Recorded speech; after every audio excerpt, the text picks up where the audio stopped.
Hello everybody, I am director of Pulse IAS Academy।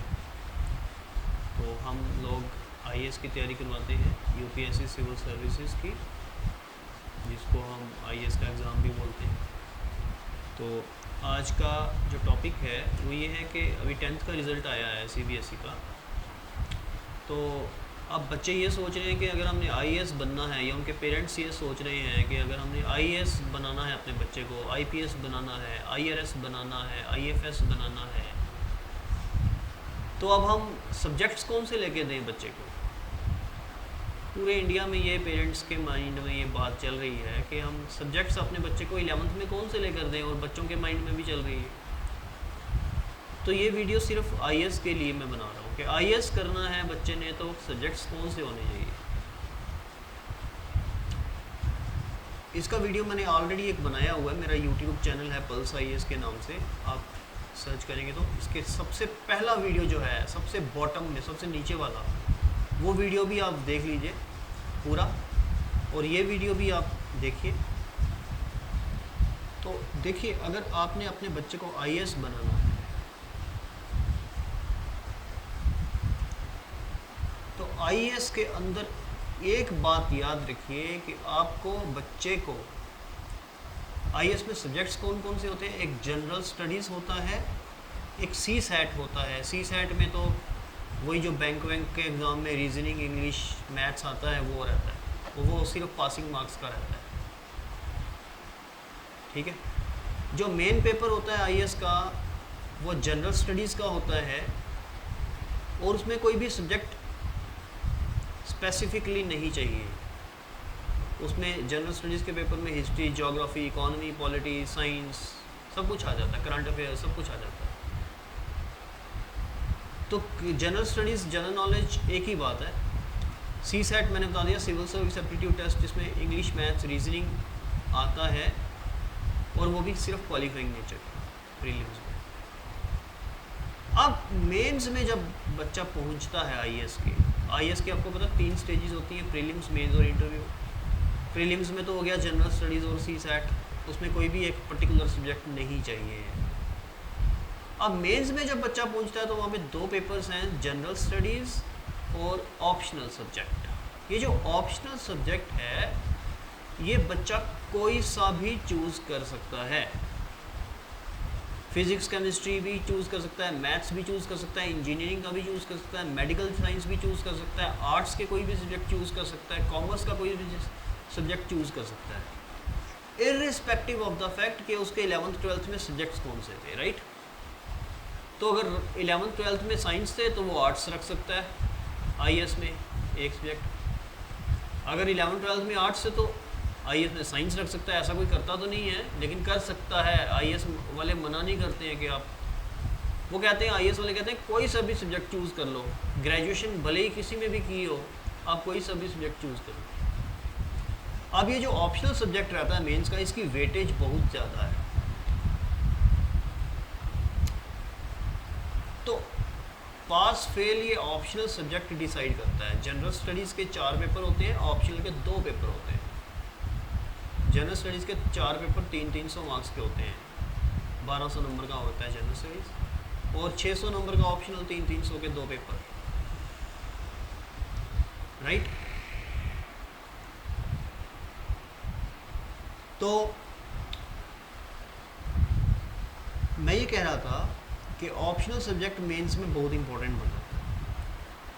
पहले 2 हुआ करते थे 2011 से पहले, अब एक ही ऑप्शनल सब्जेक्ट बचा है IAS में। अब देखिए 11th में 12th में आप सपोज करिए साइंस रखते हैं, ग्रेजुएशन भी BSc कर लेते हैं या इंजीनियरिंग कर लेते हैं, तो आपको नेचुरल सी बात है आप चाहोगे कि IAS में भी मैं साइंस का ही सब्जेक्ट रख लूँ।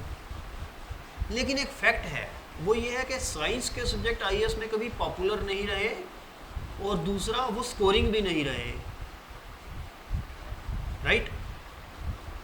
इसलिए ज़्यादातर स्टूडेंट IAS के मेंस में जो ऑप्शनल सब्जेक्ट रखते हैं वो आर्ट्स का रखते हैं। मैंने पहले कह दिया, पहले 2 ऑप्शनल हुआ करते थे, अब एक ही बचा है। 2011 के बाद एक ही ऑप्शनल बचा है। अब सारे लोग मतलब ज़्यादातर लोग पहले भी और अब भी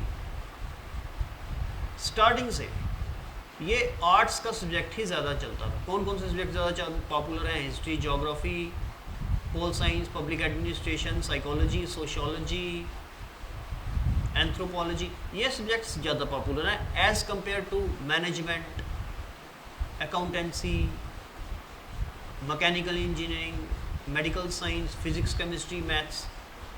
ये जो मैंने बोले ये वाले कम पॉपुलर हैं, बहुत कम बच्चे लेते हैं। इवन के तो ये है जो IITians हैं, जो IIT क्लियर करते हैं, जो बीटेक पढ़ते हैं IIT से, अच्छे इंजीनियरिंग कॉलेजेस से, वो भी फिजिक्स, केमिस्ट्री, मैथ्स नहीं रखते हैं।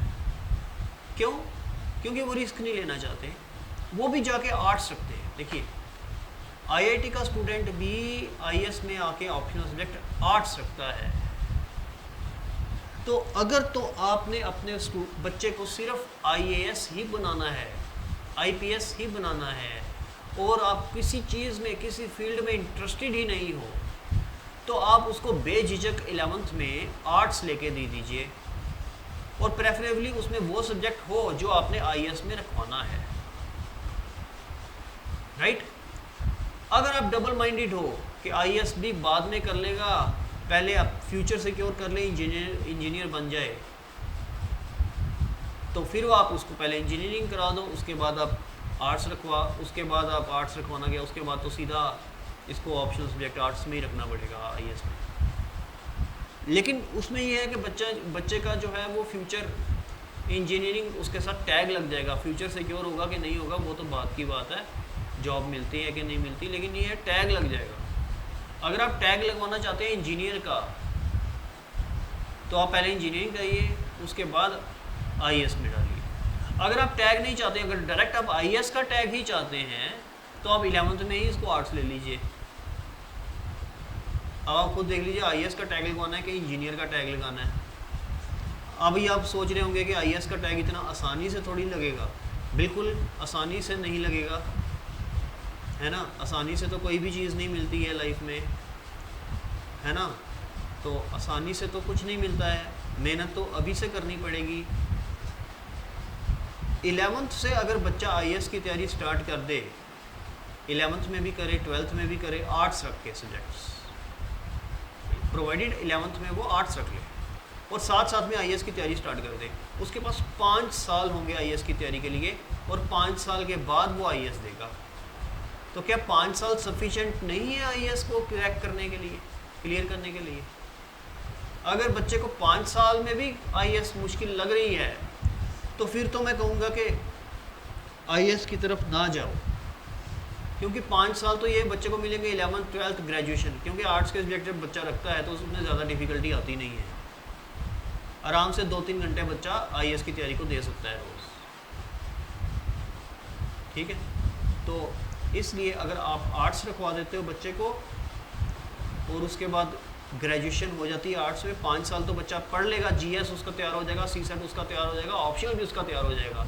अब रहेगी रिवीजन, तो जब वो 6ठे साल जब IAS का फॉर्म भरेगा तो वो सिर्फ रिवीजन करेगा, जबकि बाकी जो इंजीनियर होंगे, जो डॉक्टर होंगे, जो IITian होंगे, वो तैयारी अब स्टार्ट करेंगे, वो तैयारी अब स्टार्ट करेंगे। अब नेचुरल सी बात है 1-2 साल उनकी तैयारी को लगेंगे, क्योंकि IAS इतना इजी तो है नहीं। इसको 5 साल मिल गए, वो अब स्टार्ट कर रहे हैं, थोड़ा तो एज होगा ना इसको, जिसने आर्ट्स रखी है। तो आप इसको बकअप करिए और इसको आर्ट्स लेके दीजिए, और इसको 12th ग्रेजुएशन के बाद डायरेक्ट IAS का एग्ज़ाम दिलवाइए, और इसका ज़रूर क्लियर होगा अगर ये बच्चा मेहनती है तो। अगर आप कहते हैं कि इतना एवरेज स्टूडेंट है लेकिन मेहनती है, तब भी वो IAS क्लियर कर सकता है, क्योंकि 5 साल में बच्चे को खुद समझ आ जाती है कि करियर बनाना है। 10th तक तो बच्चा बच्चा ही होता है, आपको तो समझ आई है, आप उसके पेरेंट्स हो, लेकिन तब तक उसको बच्चे को भी समझ आ जाएगी। तो अगर उसमें दम होगा और आप उसकी मदद करेंगे तो वो ज़रूर IAS का एग्ज़ाम क्लियर करेगा और IPS IAS बन सकता है। तो ये मैं आपको बोलूँगा कि अगर आपने बच्चे को डायरेक्ट आप IAS ही बनाना चाहते हो तो उसको आर्ट्स लेके दीजिए, कोई प्रॉब्लम नहीं है। अगर आप सोचते हो कि टैग नहीं लगा डॉक्टर इंजीनियर का, तो मैं आपको बताऊँ जितने IAS ऑफिसर हैं उनके अंदर डॉक्टर इंजीनियर काम करते हैं। और आप उनकी वेबसाइट खोल के देखिए यूपीएससी की, उसमें से ज़्यादातर जो आईएएस आईपीएस ऑफिसर होंगे ना, वो डॉक्टर इंजीनियर नहीं होंगे, वो आर्ट्स के स्टूडेंट्स होंगे, जेएनयू से पढ़े होंगे, 11-12 का उनका आर्ट्स ही होगा, सिंपल बीए होंगे, सिंपल बीए, लेकिन होंगे वो आईएएस। दूसरी तरफ इंजीनियर भी होंगे, एमबीएस भी होंगे, प्राइवेट जॉब छोड़कर आए होंगे तैयारी करने के लिए। उनकी एज कितनी हो जाएगी जब वो प्राइवेट जॉब भी छोड़कर आएंगे आईएएस की तैयारी करने के लिए, कितना उनका टाइम वेस्ट होगा। फिर आईएएस क्लियर हो ना हो, अगर हो जाए वेल एंड गुड, ना हो तो उनकी 30-35 साल एज वैसे ही हो जाएगी। तो ये मेरी आप लोगों को एडवाइस है, ठीक है। अगर आप मेरे को कुछ और सलाह लेना चाहते हैं तो मैं आपको नंबर डिस्क्रिप्शन में भी है मेरा, इसमें मैं आपको बोल भी देता हूँ, 9596662695, 9596662695। मेरा नाम है JS Kamra, right, and I am director of pulse IAS academy, ठीक है। तो आप डिस्क्रिप्शन में जाके और भी चीज़ें आप देख सकते हो। हमारे और भी वीडियोस हैं इस चैनल के अंदर, फेसबुक पेज पे भी है हमारा, फेसबुक पेज भी है हमारा पल्स आईएएस के नाम से। कोई भी क्वेरी करना चाहते हो मेरे को व्हाट्सएप करिए, मैं उसका आंसर जरूर दूँगा। Thanks for watching.